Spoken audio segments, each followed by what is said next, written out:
Hello, welcome to Gaming Respawn. My name is Will, and today we are unboxing the Retrostone. For those who don't know, the Retrostone is a kick-started handheld emulation device, which you can use to play pretty much any old video games. Assuming that you can legally acquire games to play on the thing anyway. Naughty, naughty. Let's not get into that. Take a look at the box. Okay, so you see on the front, you've got the Retrostone logo, and a really nice looking white sort of image of what the console itself looks like. I think that looks awesome. I was very surprised when it first arrived. It's got the logo on the side and the logo without any text on the back, and then another logo thing. I'll show you the bottom later, but it's because when we open it, it'll become apparent why. So, apparently it's the ultimate retro gaming handheld, designed to run smoothly most of your favourite old video game systems. As you can see, it's touts some of the features on the back. I'm not going to sit here and read all of the stuff, but I'll go briefly through the actual features. You can play it on the TV. It's got 4 multiplayer outputs, and it's got a desktop computer mode. It has 4 USB 2.0 ports, a HDMI out, a memory card slot, which is micro SD, micro USB charging slot, an audio jack, and an Ethernet port, which you use for the computer mode. No Wi-Fi at the moment is in here. It's possible that you'll be able to install your own. Potentially, it's very much designed to be highly customizable. You can in fact get a sort of joystick modification, because you can see it's got 6 buttons on the front, the 4 sort of face buttons, start, select, and a D-pad. You can actually modify it yourself if you buy the kit to have a joystick on as well. So, because obviously this is capable of emulating pretty much everything that Retro Orange Pi or RetroPie can do. But obviously games like certain things like the PSP emulation, there aren't enough controls on the device to actually emulate any PSP games. So, let's open it up. Just before we do, yeah, retro fun starts here and ends at death. Nice. Careful open. So, the contents of the box is primarily we have the operations manual in a variety of European languages, and also possibly others. I don't know. I don't recognise anything that's not European. Ho-ho. We have the device itself, which I very nearly just dropped. And then you think, aha, that must be it. It isn't quite. First of all, if we take a quick look at the device briefly, you can see there's a memory card slot there with the memory card already in it. On top of that, we do have this SD adapter, which is very useful if you don't have any sort of USB adapter, but you do have a card reader, because you're going to need to use that. This does not come with any software at all, not an operating system, no games, nothing. And the reason for that being is that because the software used for it is an open source software, the creator, it's not okay to sell anything with that pre-installed.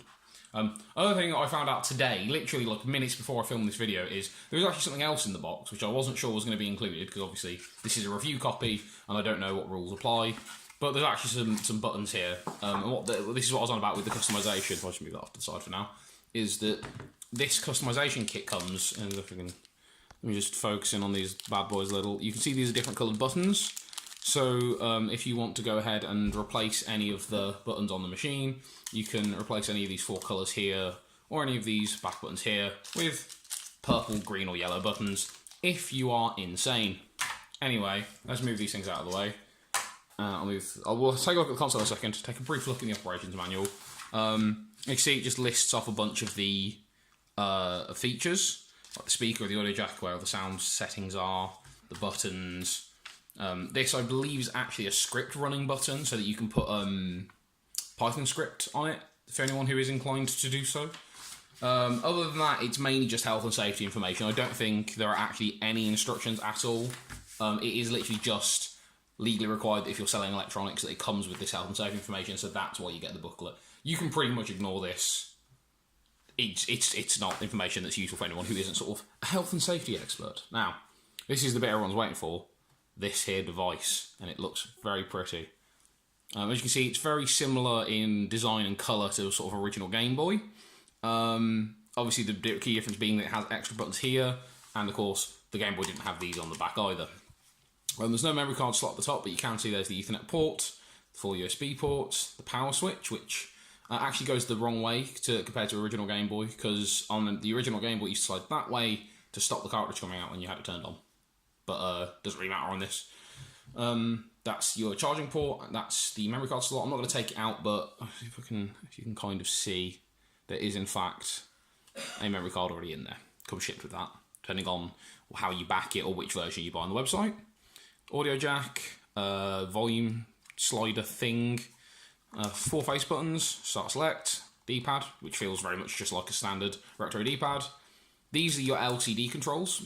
You want to basically use these every time you boot a new game, because you press this to go cycle through brightness, contrast, colour, and different games like too dark or too light, you can mess around with that. These are essential.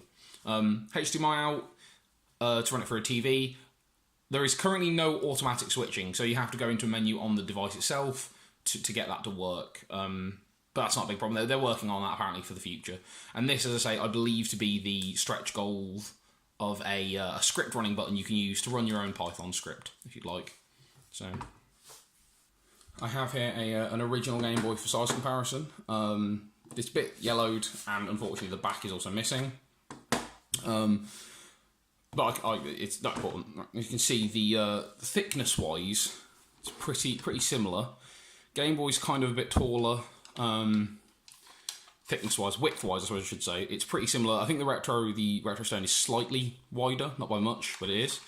And as you can see, the Retrostone itself is actually also slightly thinner, depth-wise, as it were. Also, it has a slightly more angular design, obviously. There are differences on the back, but this sort of liney pattern and a lot of the other sort of similarities between the two. Got these buttons on the back, as you can see there. Well, you might be able to see very well because of the camera, but these are your L and R buttons. They are a little bit too high, realistically. You have to sometimes hold it in a weird way if you want to press L1 and R1, or L2 and R2. For the most part, if you're playing certain games, you can remap controls, so that like you're not having to do that too much. But honestly, I've not found it that much of a pain. I have relatively large hands and my fingers can stretch that far. However, if you are of the small-handed persuasion, as it were, you can just remap if you want. Other quick thing to mention is you see I don't know if you'll be able to see it very well. Let me just focus this bad boy. This little metal prongs sticking out of there. Those are actually for a wireless charging system, which I don't quite remember the name of. Move to the side. I should put them on screen now so that you know what I'm talking about. But that charge system there, you can buy one of those pads and it will charge this just fine. Speaking of charge, these are for the indicators. You've got the top one, which indicates it's turned on. Next one down indicates when there is a low battery. Third one indicates charging. Fourth indicates full battery. I've had a bit of trouble with the fourth one. It's only ever got full charging overnight once, and I think that was because I was using a good charger. It seems very fiddly with its power in several points. But let's do what you're all waiting for and switch the thing on. As you can see, I've already put an OS on it.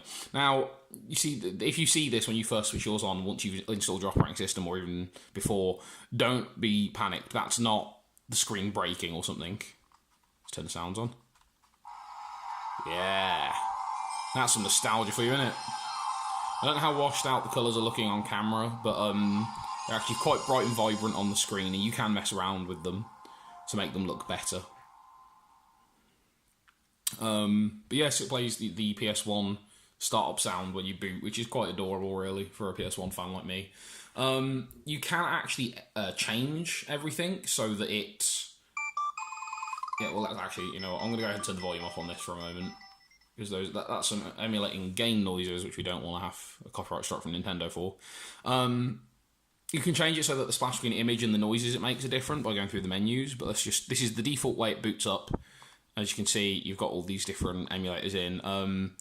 Now, you may notice that some of the emulators on the list on the Retro Orange Pi website aren't here. And the reason for that is that they don't appear until you have ROMs in the correct folders. So these are just some of the ones that have already got like a, not a gaming, but it's kind of a placeholder file.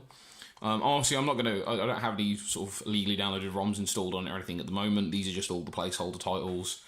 But there are some things I can show you. This is the ports section, where you get a few different games. Oh yeah, the screen does that sometimes, by the way. Just ignore that.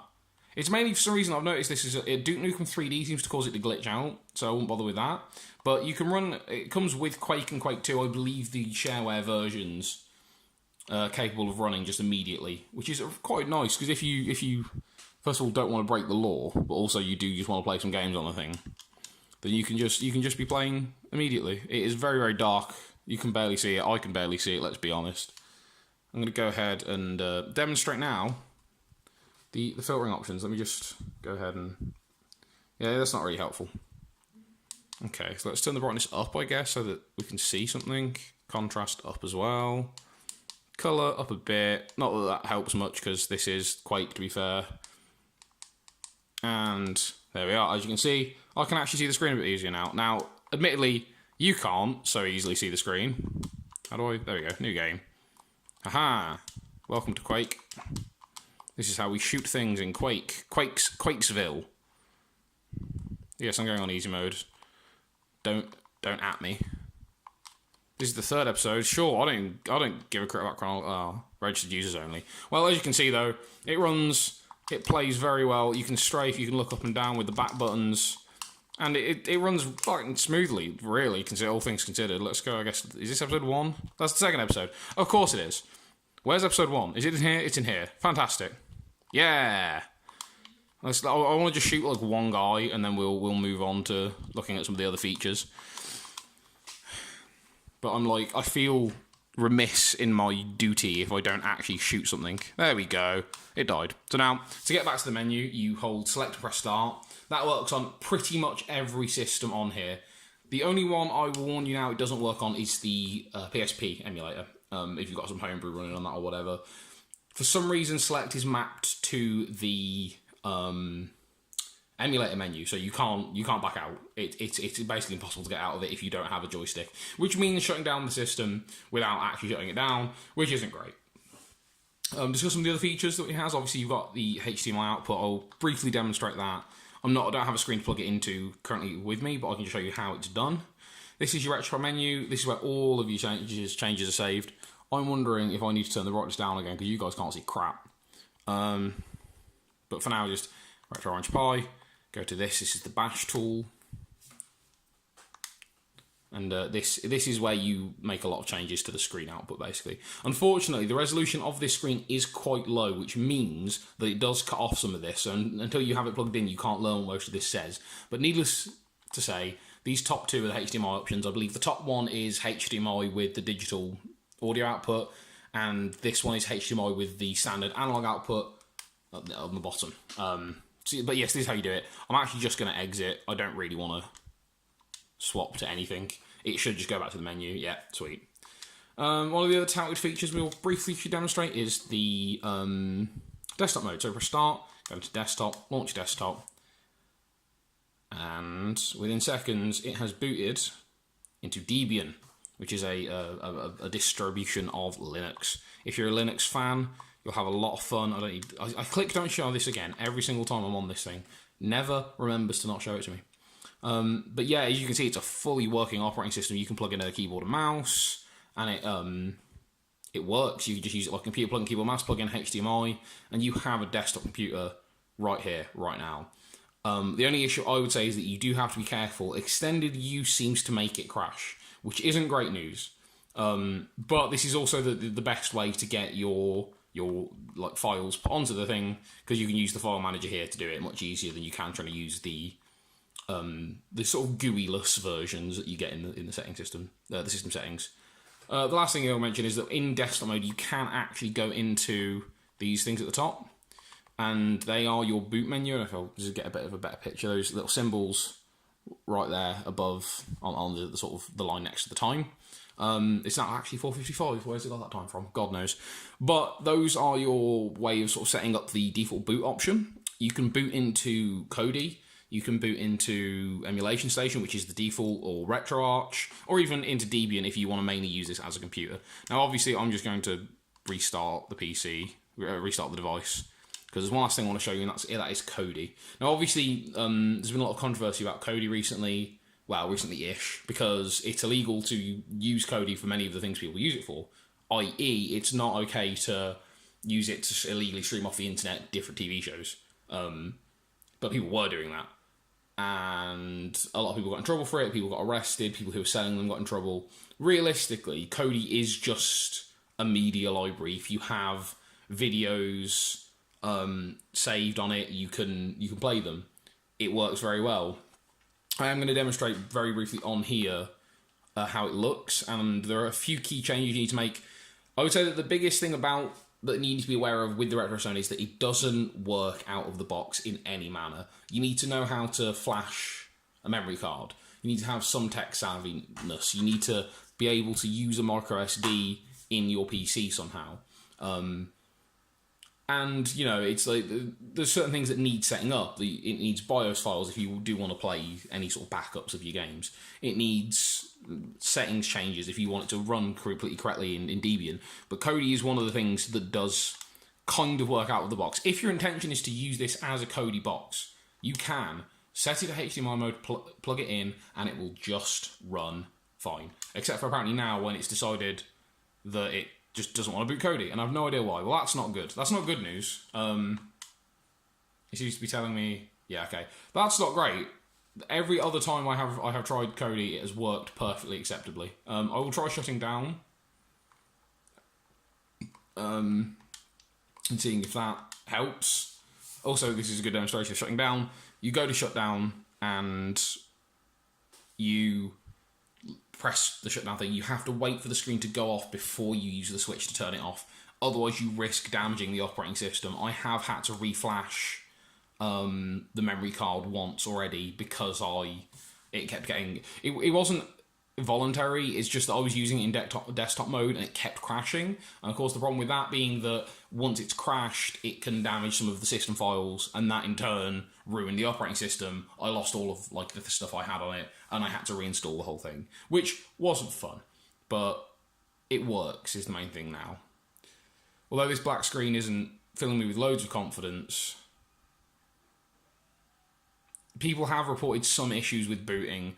I personally haven't experienced much of that sort of problem, except for right now, which seems to be happening relatively consistently, which is kind of a concern. If I turn the volume up, I'll be able to identify if this is a booting loop.